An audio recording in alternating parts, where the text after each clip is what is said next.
यदि मैं आपसे पूछूं कि महाभारत में सबसे ज़्यादा फिजिकल स्ट्रेंथ किस योद्धा के पास था और महाभारत का सबसे बलशाली और सबसे ज़्यादा शक्तिशाली योद्धा कौन था, तो आपका आंसर होगा धृतराष्ट्र, भीम, दुर्योधन, जरासंध या कीचक।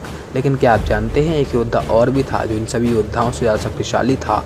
आप लोग सोच रहे होंगे मैं भगवान श्री कृष्ण, भगवान परशुराम, भगवान हनुमान या फिर भगवान बलराम की बात करूँगा, लेकिन वह योद्धा इन चारों में से कोई भी नहीं था, बल्कि वे योद्धा भगवान सूर्य नारायण का महापराक्रमी पुत्र महारथी कर्ण थे। वे इतने ज़्यादा शक्तिशाली थे कि उनके भुजाओं में 10,000 हाथियों का बल था और भीष्म पायन जी के हिसाब से महारथी कर्ण 9.7 फीट लंबे थे, क्योंकि महाभारत के हिसाब से महारथी कर्ण की हाइट 8 रत्नीय थी। इसके अलावा भीष्म पायन जी के हिसाब से कर्ण के कंधों में बैलों जैसा बल था और धृतराष्ट्र ने खुद बोला था कि महारथी कर्ण की भुजाओं में 10,000 हाथियों का बल था और ये सेम चीज़ युधिष्ठिर ने भी कर्ण के लिए बोली थी। इन बातों से ये बात क्लियर हो जाती है कि महारथी कर्ण के पास 10,000 हाथियों से भी ज़्यादा का बल था। इसके अलावा एक बार महारथी कर्ण ने भगवान शिव के वज्र को अपने हाथों से पकड़ लिया था। ये बात कर्ण और घटोत्कच की फाइनल बैटल की है। जब कर्ण और घटोत्कच का फाइनल बैटल चल रहा था 14वें दिन की रात्रि के समय, तब घटोत्कच ने अपनी 1000 मायाओं का प्रयोग कर्ण पे किया, लेकिन कर्ण ने उन सभी मायाओं को काट दिया। तब घटोत्कच ने अंत में परेशान होकर के भगवान शिव के महाशक्तिशाली वज्र को कर्ण पे फेंका। वह वज्र इतना ज़्यादा शक्तिशाली था, इतना ज़्यादा वजनदार था कि सभी देवी देवता, यहाँ तक कि देवराज इंद्र भी उस वज्र को रोक नहीं सकते थे।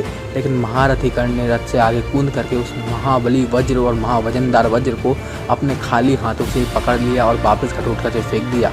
कर्ण के पराक्रम को देख के सभी योद्धा समेत देवी देवता भी शॉक्ड रह गए थे। उनको यह यकीन नहीं हो रहा था कि उसने कर्ण ने कैसे महाराक्षस घटोत्कच के और भगवान शिव द्वारा प्राप्त कैसे उस वज्र को अपने हाथों से पकड़ लिया।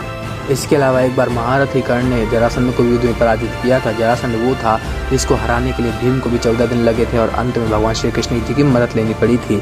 लेकिन महारथी कर्ण ने उस जरासंध को 1 दिन से भी कम समय में मल्ल युद्ध में पराजित कर दिया था, वो भी बिना किसी की मदद लिए, वही बड़ी आसानी से।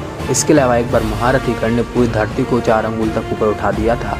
ये बात कर्ण अर्जुन फाइनल बैटल की है। जब कर्ण के रथ का पहिया धरती में धंस जाता है तब महारथी कर्ण उसको निकालने की कोशिश कर रहे थे। उस समय कर्ण ने इतना भुजबल लगा दिया कि पूरी धरती 4 इंच ऊपर तक उठ गई थी। अभी भी कुछ गधे आएंगे और बोलेंगे महाबली भीम कर्ण से ज़्यादा शक्तिशाली थे और उनके पास ज़्यादा फिजिकल स्ट्रेंथ था। लेकिन मैं आपको बता दूं, युद्ध के 14वें दिन महारथी कर्ण ने महाबली भीम को अपने धनुष पर लटका करके रखा था और धरती में पटक करके पूरी धरती में घसीटा था। तो इससे हमें ये बात क्लियर हो जाती है कि महारथी कर्ण ही दुनिया के सबसे ज़्यादा शक्तिशाली और सबसे बलशाली योद्धा थे। तो आपको ये वीडियो कैसी लगी कमेंट सेक्शन में बताइए। हमारे चैनल को सब्सक्राइब कर लीजिए। जय श्री कृष्णा, हर हर महादेव।